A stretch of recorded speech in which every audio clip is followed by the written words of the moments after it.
دیکھیے جب انسان پر غسل فرض ہو جاتا ہے تو سب سے پہلے تو یہ یاد رکھیں کہ غسل کے 3 فرائض ہوتے ہیں۔ ایک کلی کرنا، لیکن کلی اس طرح کریں گے کہ اس میں باقاعدہ غرغرہ بھی شامل ہو، یعنی حلق تک تقریباً جہاں تک نرم باسا ہوتا ہے وہاں تک پانی کا پہنچانا فرض ہے۔ وضو کے اندر یہ سنت ہوتا ہے لیکن غسل کے اندر فرض، جبکہ غسل واجب ہو۔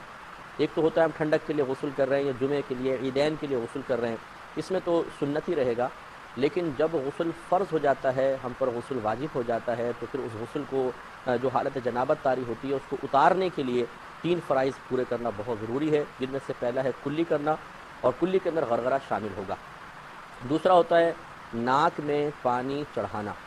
اس کا طریقہ یہ ہے کہ تھوڑا سا پانی اس طرح ہاتھ میں لے لیں اور اس کو ناک کے قریب لا کے تھوڑا ہلکا سا سونگے، اتنا تیز نہ سونگے کہ دماغ کو چڑھ جائے، لیکن جتنا ہی نرم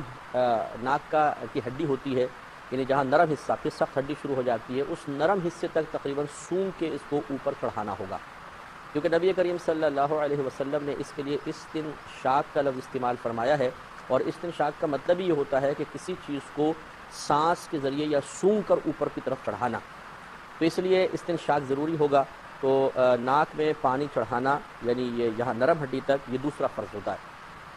اور تیسرا فرض ہے سر کے بالوں سے لے کر پاؤں کے ناخن تک ایک ایک بال پر سے پانی کا بہانا،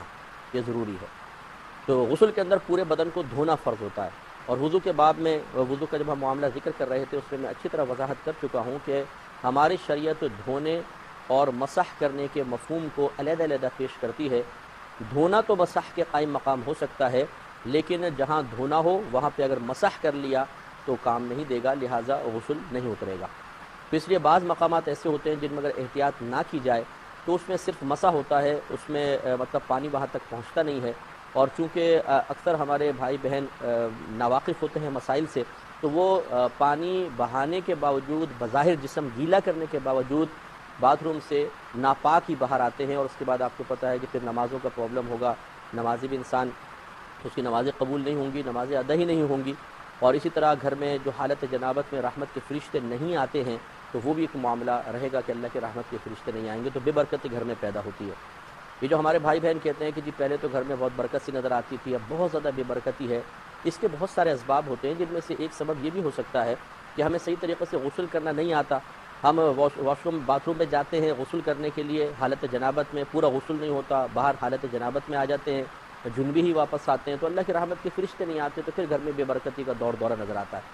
تو بہرحال بہت غور سے اس کو سماعت فرمائیے گا، جب انسان پر غسل فرض ہو جائے تو سب سے پہلے جب وہ واش روم میں جانے لگے تو اس سے پہلے بسم اللہ الرحمن الرحیم پڑھے، کیونکہ باتھ روم میں جا کر پھر ذکر الہی کرنا، چاہے اس نے بھی کپڑے نہ اتارے ہوں، لیکن وہ مقام چونکہ مناسب نہیں ہے، اس لیے باہر بسم اللہ الرحمن الرحیم پڑھ کر جائیں گے۔ اور یہ آپ کو پہلے بتا چکے ہیں کہ حالت جنابت میں کلی کرنے کے بعد ذکر الہی بلا کراہت جائز ہے، لہذا کلی کر کے پھر بسم اللہ الرحمن الرحیم پڑھ کر پھر باتھ روم میں داخل ہوں گے، اور الٹا قدم پہلے رکھنا یعنی اندر جاتے ہوئے رکھنا سنت کریمہ ہے۔